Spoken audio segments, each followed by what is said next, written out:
Thank you all for coming on. My name's James. I'm the founder of Urquhart, and yeah, today we're discussing how you can transform your social media comments, which we all get, into some sales and actually possibly get some extract some value from them. So, does this work? I've not turned it on. There we go. So who am I and why am I able to stand here today? So my name's James Urquhart. That is how you spell it. If you want to find me on LinkedIn, it's a bit of a pain. I founded Urquhart very recently. Urquhart is actually my dog's name. That's my 13-year-old Bedlington Terrier. I started my first marketing agency in 2009. It was a database business specialised in the automotive sector. My second one I started in 2019 called Let's Run Social, which did paid social media, which is why I created Urquhart, which I'll go on to. And I've actually recently just both exited those 2 weeks yesterday to focus solely on Urquhart. So I am able to stand here with a bit of cloud behind me. Over my time, I've dealt with a lot of brands, 2,500 over in total, and they're just a number of the ones I've helped. What is Urquhart? Well, Urquhart is your 24/7 social media system. When running Let's Run Social, we were spending approximately about £1 million a month on paid media. And a byproduct of that was comments. And although my clients were brilliant, they used to receive so many and they just couldn't respond to them. So I tried to go out and actually find something that could basically help them monitor and actually respond.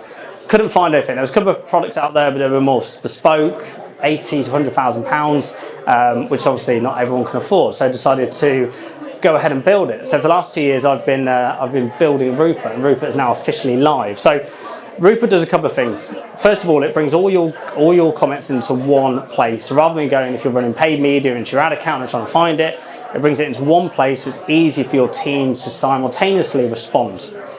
It will also quarantine any negative comments. So when you go in the back end of these platforms, you can click a button that says if anything's harmful, please remove it. But reality is, unless it's really, really bad or really racist, the platforms just won't hide it. So what Urquhart will do is it will hide anything that bashes your brand in real time. So over the weekend and out of hours. So anything that's deemed as negative, it will quarantine and hide in real time. So a good example, we had a new client start on Friday afternoon, a championship football club. They drew over the weekend, so it wasn't too bad, but they had 200 comments that was quarantined over the weekend. Now, again, if they weren't working or they weren't working, they would have just been left and they were quite bad. And what it also does is it helps you respond. So rather than it responding straight away, which I'm not allowed to do, it will give you some prompts in how to respond. So if you want to respond in a customer service manner or a sales manner or maybe a comical, a bit like Ryanair, it will give you those opportunities. So rather than having to think about response every time, you can literally just click on one of the styles and it will give you a response, and you can amend those if you want to. The more you amend, the more it will learn, and within about 3 days of how often you're using the system, it'll know your tone very, very quickly. So that's Urquhart. Got the sales pitch done. If I could explain Urquhart in one slide, picture, there you go. That is what Urquhart does. So what I want you to take away from today is we're going to discuss why most marketing teams or my clients used to hate dealing with comments. Actually understand there's a human element behind that comment. Changing consumer expectations and where people actually go to make complaints. Are we using the comment section as feedback, or are we just leaving them unanswered? Looking at it from a customer service channel, the impact it has on your brand and your sales growth, especially from a paid media perspective. And at the end, if you want to come and grab a 5-step process how to respond to comments, please come across to our stand, which is just there, and grab a copy of yours. So, I always start with these slides when I do a presentation, and it's around social media in general. Now, all of us are marketing people and business owners, and we all probably run paid or organic social, but there's something we always seem to forget, which is the number one rule of social media, which is keeping people engaged on the platform. Now, I know you're going to sit here and sort of go, yeah, that makes sense, but we always seem to forget it because we're so obsessed about what we want and what our objective as a marketing team is. It might be sales, it might be awareness, it might be lead gen, whatever that may be. What we as marketing teams have got to remember is, why are we on the platform? And we've got to remember that the only objective that we've got to really cotton on to is keeping that user engaged on the platform. If you keep that user engaged on the platform, things happen. From a paid perspective, your CPMs will decrease. And from an organic perspective, you'll get, which I call free reach. So just remember, whatever your objective is, it might be, like I said, sales, just remember that, are you keeping that user engaged? And if you're not, just ponder, are my CPMs increasing? Why is that? But just remember, that's what these platforms want. But just, like I said, just remember it, because so many people forget it. It doesn't matter what platform you're on, whether it's Twitter, Meta, TikTok, they've all got the same objective, which is keeping people, users, engaged on the platform.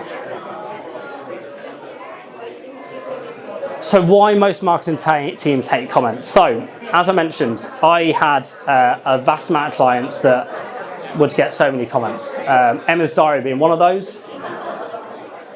They'd get hundreds a day. I don't know if anyone knows Emma's Diary. It's the packs you get when you're prenatal, and they just didn't respond. But these were the 6 reasons why my clients used to tell me they couldn't respond to comments.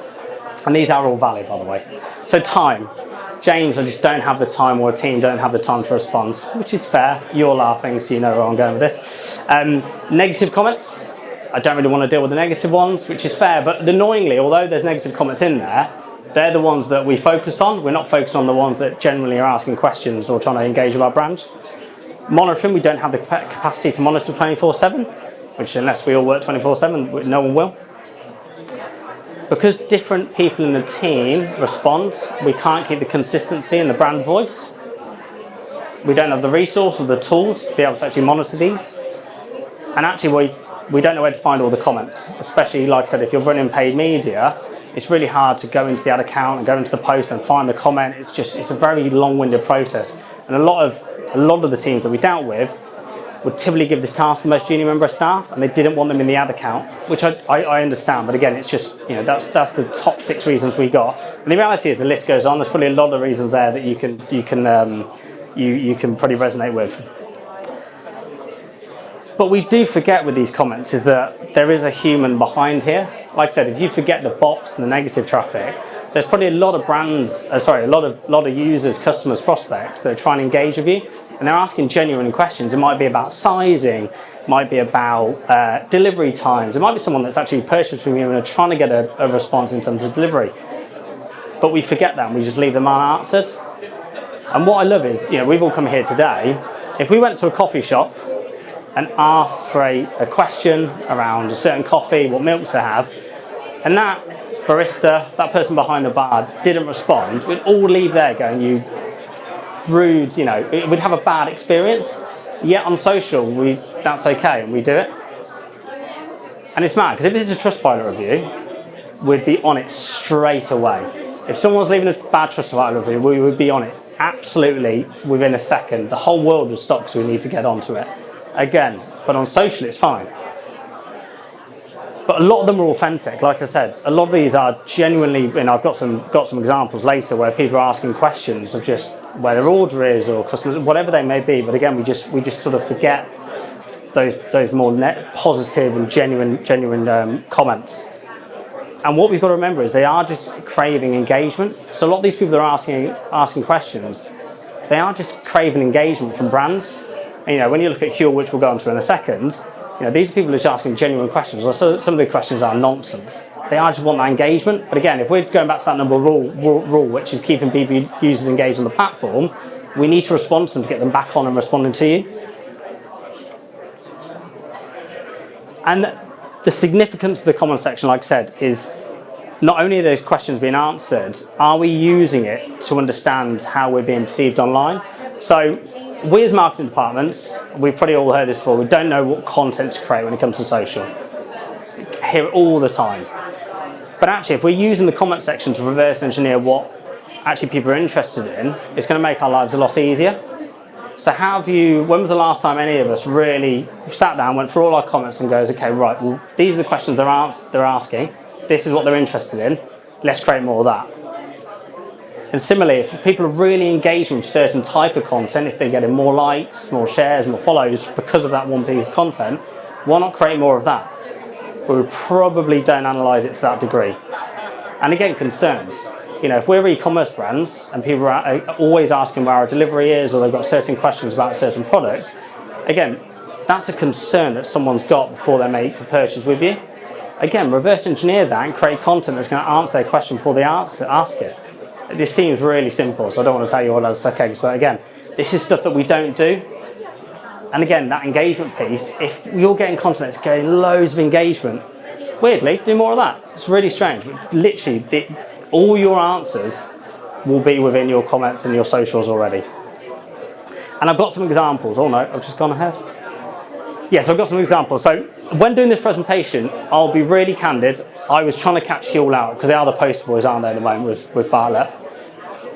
Granted, they don't miss a comment. I'll give them their due on this one. But here's some examples. Is that you've got Dominic at the top. I could have just left that. But again, quick little response. We got you. Again, this one here. Really simple response in terms of what they're asking. This one here, old Freddie Fazballs.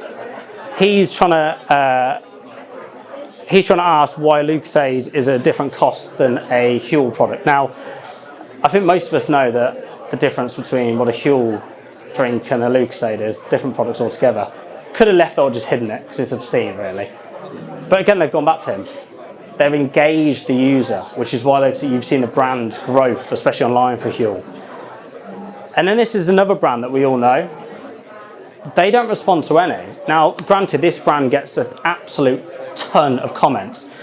This brand here is Gymshark. They don't respond to many. Now, they've got a lot of capacity to be able to respond to comments. They don't respond to many at all.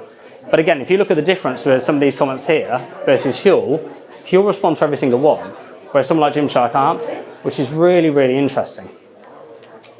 But all, like I said earlier, this is feedback. And this feedback needs to be taken into account because your social platforms now are your new shop window. If someone puts a bad comment on your, what's the word I'm looking for, on your socials, it's going to be seen by hundreds, sometimes thousands of people, yet we leave them unanswered. You've got to consider that your social media channels are now your new shop window. And even more so if you're running paid ads. If you're running paid ads, not only are you just showing your channels to a subsection of people that are following you, you're sending it to hundreds, if not thousands of people a month, depending on what your ad spend is. If people are really bashing your brand online and you leave them unanswered, why we continue spending media and sending that message to more people to see? We shouldn't be doing it, but we do. Now, I was going to play you a video now, but I'll be really, really honest. I tried the last event and it went down like a lead balloon because you can't really hear it. But the reason why I was going to show you this video was I was at an event with Roy Sutherland the other week and he played this video which I thought was fantastic. But the premise of it is two comedians down in Australia were trying to get people to come into a peep show. The peep show was Ed Sheeran doing a 2-minute little gig. The guy outside the peep show was saying, I've got Ed Sheeran come in for $2. No one believed him. And the reason for this, and the reason why I wanted to play this video, which I won't do, is it doesn't matter how good your product is. It could be the best product in the world. It could be at the cheapest price. With Black Friday coming along, you could give free delivery, next day delivery, and 90% off. If no one believes it, they won't buy. And that is, again, I won't play this, but I will send it on the link on an email tomorrow to everyone. Have a watch of it. It's about 3 minutes long. It's really interesting. And it really resonated with me because, again, when you're running paid media and you've got someone that's really going, where's my delivery? I've not had this. And there is an example a little bit later on. It doesn't matter. You can't sell it. No one will believe you. And that's a really good example of that. During this presentation, I forgot to say, I've got loads of stats. I love a stat. So take some pictures, but hopefully some of these will resonate with you. So it's 6 times cheaper to sort out customers' concern on social media compared to over the phone or on email. But weirdly, 1 in 3 people would rather get help from a company on social media than they would actually by calling or emailing them. So actually, the customer themselves want to be dealt with on social media, and it's cheaper for us as a business to service them there. Something to consider. And this is the one that is splashed all over my stuff, which is 88% of people will not buy from a business if they see unanswered complaints on social media. That stat is huge. If there's 100 people that want to buy your product and they see unanswered complaints on that paid ad, which a lot of us will do, only 12 will go ahead and purchase. That makes a massive difference to our ROI. It's huge. I've got a story, but I don't know when it is. Maybe it's later on. Okay, I'll go. And it's all that brings me on to the customer service bit, which is, I've sort of already discussed this, so I won't go on it again. Some more stats. 60% of people who moan about something on social media want the companies to get back to them within an hour. When I did this piece of research, I did go back to those that answered this one, and they were happy within 24, because I thought an hour was a little bit, yeah, it's quick. You've got to be really on the ball for that. But interestingly, actually, Touchstone Essentials, who we now use in Rupert, when they first started using Rupert, they were replying. It was taking about 90 hours to respond to comment for a wellness brand. Since using Rupert, they've already reduced that to just over 7 on average most weeks, which is fantastic. And the second one there, 7% of shoppers have used social media at least once to sort out a problem with an online order. So again, especially if you're an e-commerce focused brand, people are going online naturally to figure out where their order is or asking those customer service questions. So again, really look at what you're doing with those. Here's some more examples of good customer service. Again, Huel, annoyingly, they're really good. I'll give them I'll give them the due. They're very good. This one I love at the top, Shannon. So Shannon's moaning because the minimum order value is £45, which is quite a lot. But rather than Huel apologising or hiding it, they've just been really honest. That's our order value. There you go. Now, I don't know for sure if Shannon's gone ahead of purchase. I'm going to go if she maybe has. They've really engaged with her. She's desired engagement. She's got it. And then you've got this one, old Sisu. Gave me severe bloating. Stay away. They could have just hidden that. It's just ridiculous. But they haven't. Again, they've gone back to her. You know, get in touch, or her, he. Get back in touch with us and potentially we'll get that address for you. But again, going back to that number one rule of social media, they've kept the user engaged on the platform. Really, really, really good. Now, this is not great, and this goes back to the customer service. So I have got a story. So when I was running Let's on Social, we had a customer called Brandand. Brandand did the F1 merchandise, so Mercedes, Aston Martin, Ferrari. Now, this brand have a real issue. When the season's about to end, their stock tanks in price, just naturally. Now, I kept getting served on TikTok, hopefully some other people did, these vintage clothes bundles. Anyone else see these across social the last few years? They're really good. Their ads were fantastic. But as I kept getting served them, I thought, that would be brilliant for Brandand's. At the end of the season, we could do like a Ferrari one, an Aston Martin, and get some of this old stock out, which would be really, really good. I was about to place an order, so I went through all their landing pages, really good, about to place the order. And I remembered on the TikTok ads, had about 400 comments. So I was like, okay, quite a lot of comments. I'm gonna have a quick look. Oh my God. It was just complaints. Where's my order? Here's my order delivery. Every single one was negative. But the reason why I didn't purchase, again, back to that 88%, no one had responded to any of those comments. They were left unanswered. And they must have been spending quite a bit. You know, I was looking at their ads, they were spending some money. But again, I didn't even go ahead and purchase because of those comments. And that was company money. It wasn't even my money. I was going to spend £100 of company money to give a client an idea. I didn't go ahead and purchase because of that comment, which is mad. So again, I actually tried and find that company, couldn't find them, but I found a similar business, vintage clothing company, and these were some of the comments. So again, the top two are the ones that I experienced. But then Mike Tyson here. So Mike's obviously not very happy. He's then gone again and again. Someone else has chirped in, and this went on for quite a while. But when you look at just the amount of likes he's got on these, which, you know, it's not huge, but think of how many people have seen these comments for there to be that many likes. So again, it's something we've really got to consider. This, as we know, all impacts sales, especially for an e-commerce brand.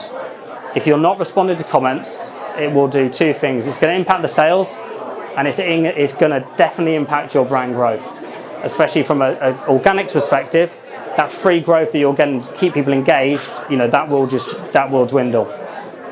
Some more stats. Love a stat. 71% of shoppers who get good help from a company on social media will tell their friends to shop there too.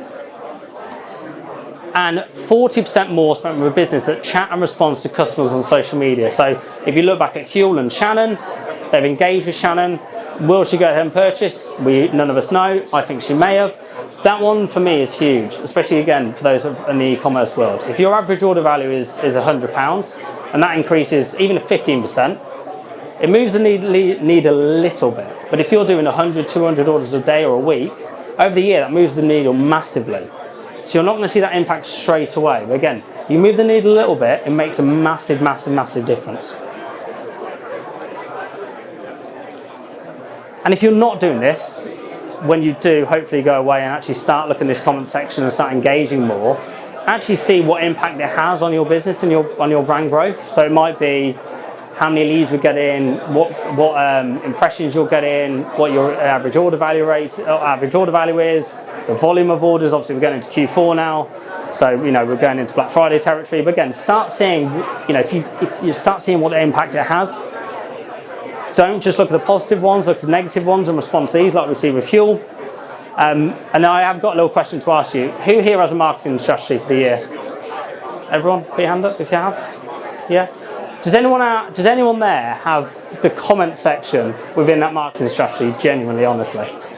No? No. Good. Just want to make sure, because no one does. It's very rare. Very few do. So, conclusion. We've gone through why most marketing teams hate comments. Hopefully you resonate with some of those. Just remember there is a human behind that comment. Forget the bot stuff, but generally if someone's asking you a question, there is actually someone behind that. Consumer expectations are changing. We know all of this. Take that feedback and reverse engineer it how you can use it into your own business. If you're getting customer service questions, please, please, please respond to them. And if you start doing all of this, start looking at how it's impacting your sales. If you'd like a free guide, please come across the stand and we will pass you one on. It's literally to the left behind you. And I've I put this slide in a second ago just before I started. So I am on a mission with Rupert. I'm bored and fed up of seeing comments unanswered. And it makes a massive difference to your socials. Whether you believe me or not, it does. And I am on a mission to get all you marketing guys and girls across the world to extract more value from your comment section by just replying. So I hope you've had a nice day or morning. You're the first one, aren't you? Anyway, thank you very much and have a nice day. Take care.